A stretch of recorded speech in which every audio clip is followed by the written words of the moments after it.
ماذا لو كانت المعركة اللي بنعرفها مجرد بداية لشيء أكبر بكتير؟ صلي على النبي واشترك في القناة ويلا بينا نبدأ.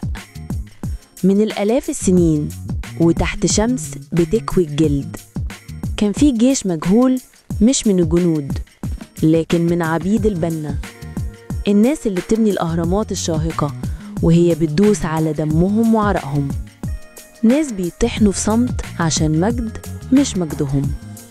لكن الصبر له آخر، والظلم بيولد قوة لا يمكن تصورها.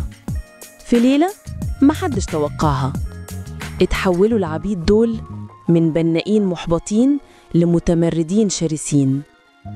رفعوا أدوات البنى كسيوف وقلبوا المعاول دروع. كانوا بيطالبوا بحاجة واحدة، هي الحرية والعدالة. والسادة اللي كانوا بيحكموا مصر كانوا غرقانين في صراعهم القديم. ملك الشمال بيكره ملك الجنوب، وكل واحد بيحاول يلغي وجود التاني. لكن المتمردين دول كانوا الخطر الحقيقي اللي ما كانش على الخريطة.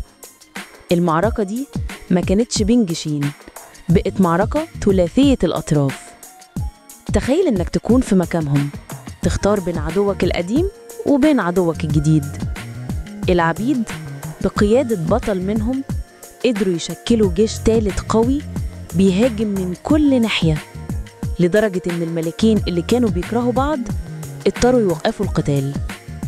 التحالف المستحيل حصل، الشمال والجنوب اتحدوا مؤقتاً.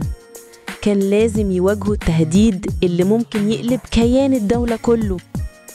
المعركة الفاصلة كانت عظيمة، هزت الأرض ووصل صداها لكل مكان.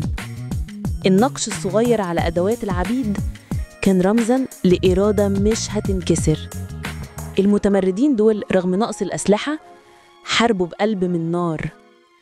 الخسائر كانت فادحة والتضحية كانت غير متوقعة من كل الأطراف. الحقيقة اللي هتصدم الجميع هي مين كسب في الآخر.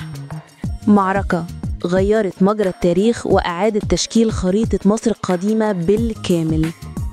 وفي النهاية رغم كل شيء قدر المتمردين يفرضوا نفسهم، والملوك اضطروا يوافقوا على منح العبيد دول حقوقهم وحريتهم، عشان عرفوا إن الإيد اللي بتبني ممكن في يوم تهدم كل حاجة. والسر اللي ظل مدفوناً لقرون هو قوة الإرادة ضد الظلم. وللعلم كل قصصنا خيالية للمتعة والتسلية فقط. وهنا خلصت حكايتنا، هشوفكم تاني إن شاء الله.